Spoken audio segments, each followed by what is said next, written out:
உடனே அந்த அண்ணா கலைக்கிறாள், என் காதலனே மறந்து விட்டாயா நாம் இருவரும் பயணித்த அந்த நாளை? இன்றைய தினம் நீ என்னோடு உறவாட வேண்டும், இன்றைய தினம் நாம் பழைய காதலர்களாக கெட்டி புரள வேண்டும், வா என்பதாக அழைக்கிறாள். முஸ்லிம் ஸல்லல்லாஹு அலைஹி வஸல்லம் உருவாக்கிய நபித்தோழர்கள், அதைத்தான் அல்லாமா இக்பால் படித்தான். ஆம், எங்கள் முஹம்மது ஸல்லல்லாஹு அலைஹி வஸல்லம் உருவாக்கிய நபித்தோழர்கள் யார் தெரியுமா? யூசுஃபை போன்று கற்புழுக்கம் உடையவர்கள், இப்ராஹிமை போன்று மிகவும் வீரமிக்க எருதுமிக்க இளைஞர்களைத்தான் எங்களினுடைய தூதர் இந்த பூமி பந்தில் உருவாக்கி இருக்கிறார். ஐரோப்பியாவை பார்த்து பேசுவார், ஓ ஐரோப்பிய கலாச்சாரமே, யாரை நீங்கள் ஹீரோவாக பார்க்கிறீர்களோ கொஞ்சம் எங்களினுடைய ஹீரோவை நான் உங்களுக்கு சொல்கிறேன்.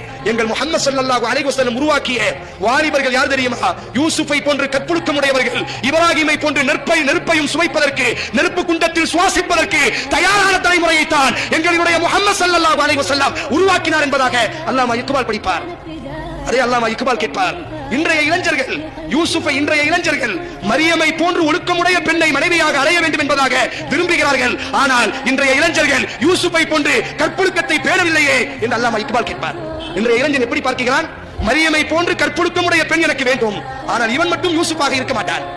அந்த அனாக்கை பார்த்த நபித்தோழர் சொன்னார், யூசுஃபினுடைய பரம்பரையில் வந்தவர்கள் அல்லவா நாங்கள், முஹம்மது நபியினுடைய மடியிலே பாடம் கற்ற ஜோதிகள் அல்லவா அவர்கள். அனாக்கே அந்த காலங்கள் பழைய காலங்கள். ஆனால் முஸ்லிம், நான் ஒரு முஸ்லிம்,